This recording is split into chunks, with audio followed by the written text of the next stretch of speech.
Salud mi gente, your boys coming through once again. Before we continue with this video, do not forget to hit the like, subscribe to the channel. For those who've been showing love and support, I do highly appreciate every single one of you guys. On today's video, we're going to talk about Vicky's Town and crazy ass Mexicans, right? I'm going to tell you what I know. And the reason why I want to make this video is because somebody sent me this clip. There's an incident that took place in Boyle Heights, East LA, 3 days ago. I believe it was 3 days ago, in where somebody got unalive. But I mean, you're gonna say, okay, well, it's just one of many, right? No. What caught my attention, it was what was said on the wall, right? It possibly was telling a story.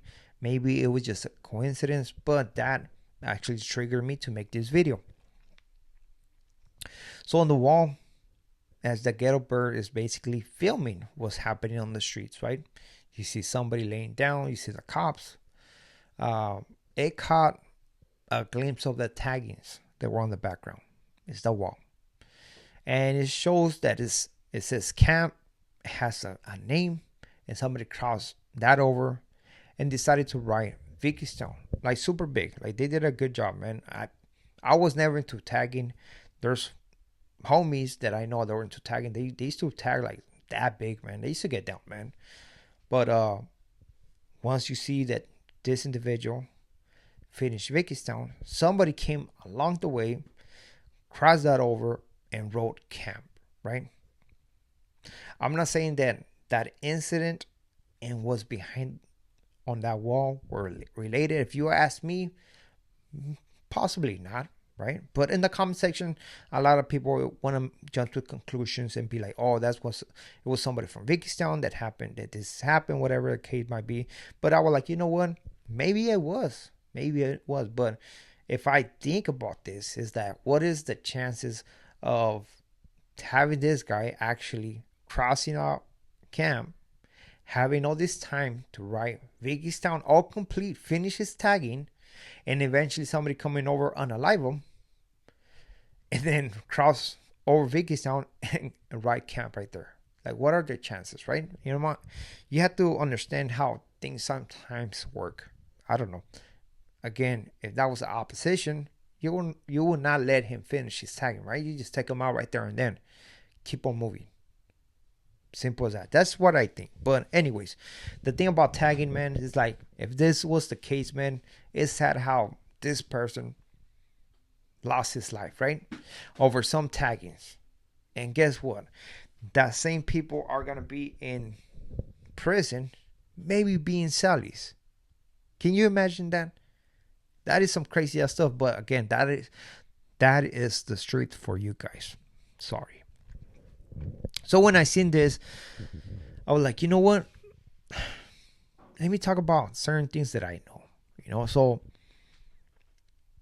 I remember when I got into the neighborhood, they told me, okay, oh, we beef with this, we beef with that, and this is what happened. They give me a little bit of rundown here and there, you know. And camp came about. That name came about. I said, like, these guys, they did their thing, you know. They came in on the early 90s, maybe 91, 92, or like late 80s, right? From a tagging crew. And they became a gang. And they were basically the new gang in town. And they had to show off. They had to prove themselves that they're worthy of becoming a gang. And guess what? They put in work and they took over a lot of neighborhoods. Their neighborhood is pretty big, man. Their neighborhood right now is big. So I was like, all right, man. From that point on, it's like, okay, we beefing with these people. Just so you know, right? You always want to know that.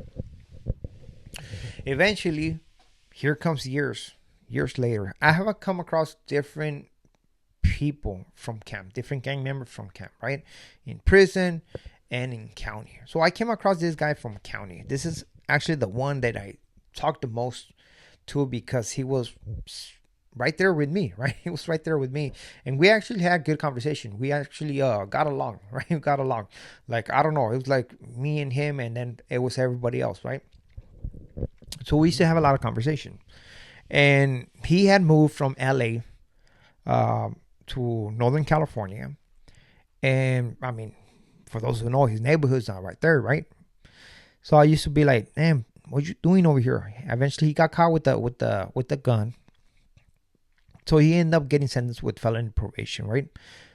And I think he had moved because of some reason. I don't know. He said he moved, right? And for some reason, he thought he was gonna kick with some homies. I don't know what happened. I never even thought about it. I was like, whatever, whatever. I think it was just me. And then eventually, before I went into the county, the homie Shadow, I believe his name was Shadow, was in, and I guess they actually were very close, right? Supposedly they were gonna kick it on the streets. I don't know. But I was talking to him, right? And he was trying to give me the rundown of his neighborhood, how everything happened, and stuff like that. And I mean, I knew bits, just little things about his neighborhood. But then he told me how they took over Vicky's town, right? So I'm not here listening. I'm just interested on the story. Everybody's interested in stories that you didn't live, right? So that guy was telling me, by the way, his name, should I say his name? Yeah, it's Negro from camp. He was telling me how everything started. Like first, like it was just, they used to get together. They used to be boxing and stuff like that. Like between girls, between homeboys. And that was basically the beef. Like they used to get two neighborhoods together and just box it out, you know. Eventually, they came to the point in where guns were used, right? And he used to tell me, you know what?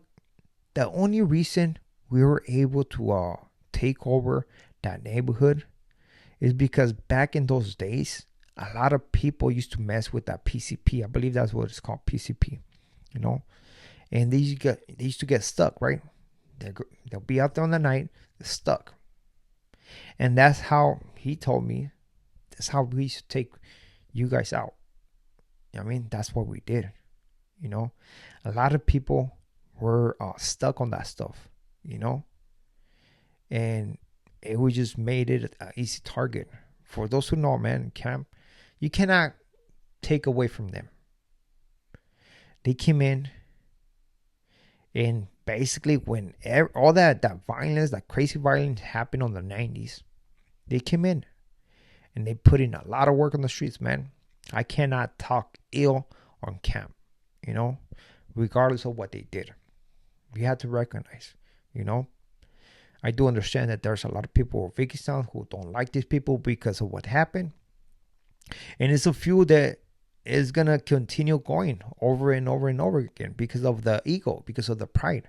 You know, how dare you come into East Los, Boyle Heights, and take over the neighborhood? Even though I heard they still right there. You know, they're saying they're still right there. You know, I came across people from the east side. I seen videos of people from the east side. But again, it's like what was once yours, now this gang took over, right? To be realistic, right? Now if they move or they didn't move, that's on them, right? But when I seen that person laying down right there, you know, the same way that I used to have this conversation with Negro, because Negro was cool with me, man. You know, I at the beginning I was like, then I don't know how people are gonna think about you right here on the streets, and seeing with that camp tattoo that you have in the back of your head, man. Like, I don't know how fucking people are gonna act. I don't know if you came across me on the streets, how things were gonna turn out, right? But in the county, I mean, you cannot beef with nobody. You just right there talking and having somebody tell you stories from the east side and being respectful about it, right? You're like, okay, let me listen what you have to say, right? That's his story. Anyways, that's his story. And it made me think like, damn, that's crazy how we over here beefing on the streets, taking over neighborhoods and stuff like that. Now, look at me in the county talking to this guy.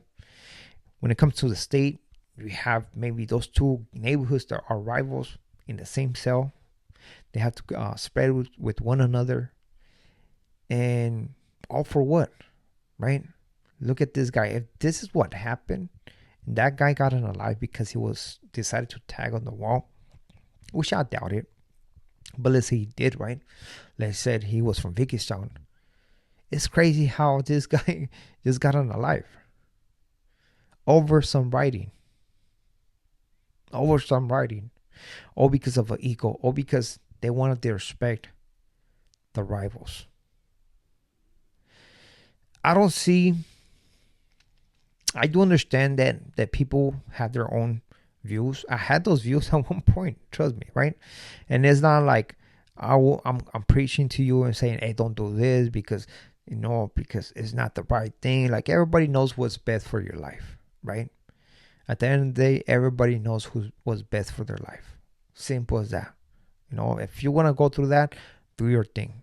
If you want to gamble with your life, do your thing. You know, ain't nobody obligated to listen to the next man. Everybody is in charge of their own life, and they're gonna run it however they want to.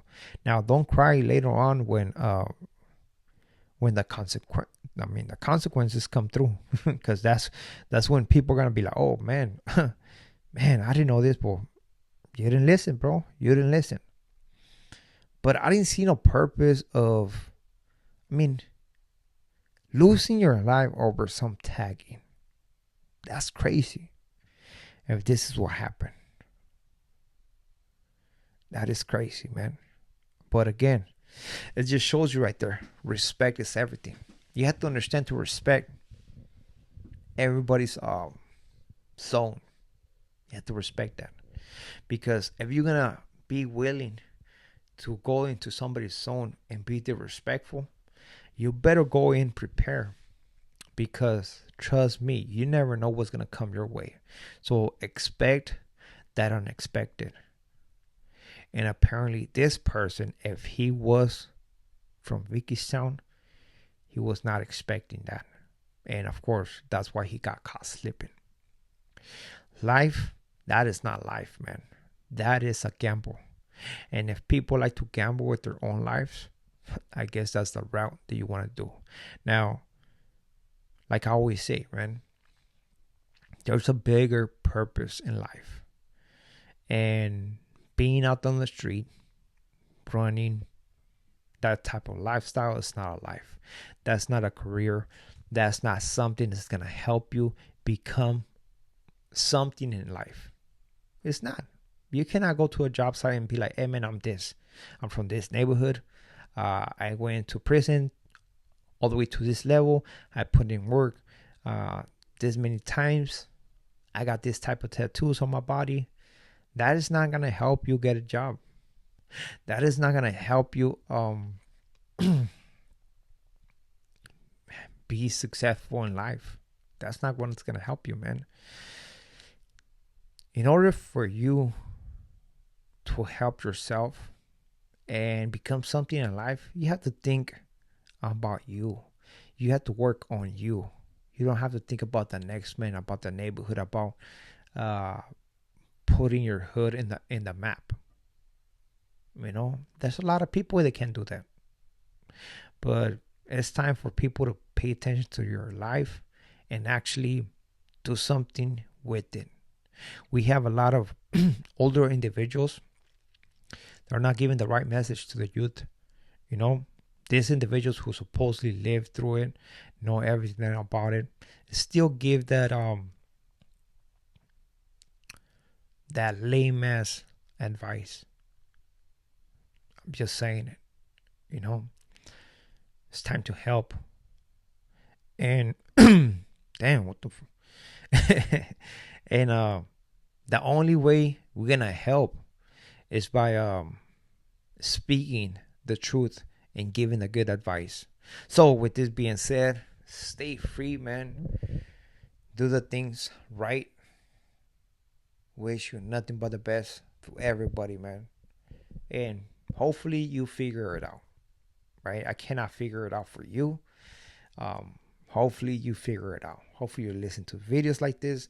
Hopefully you take the positive of this, man, and be like, damn, man, that guy, that how you call it, pie cider was right about something, man. So With this being said, we are out. To next video. Saludos a todos.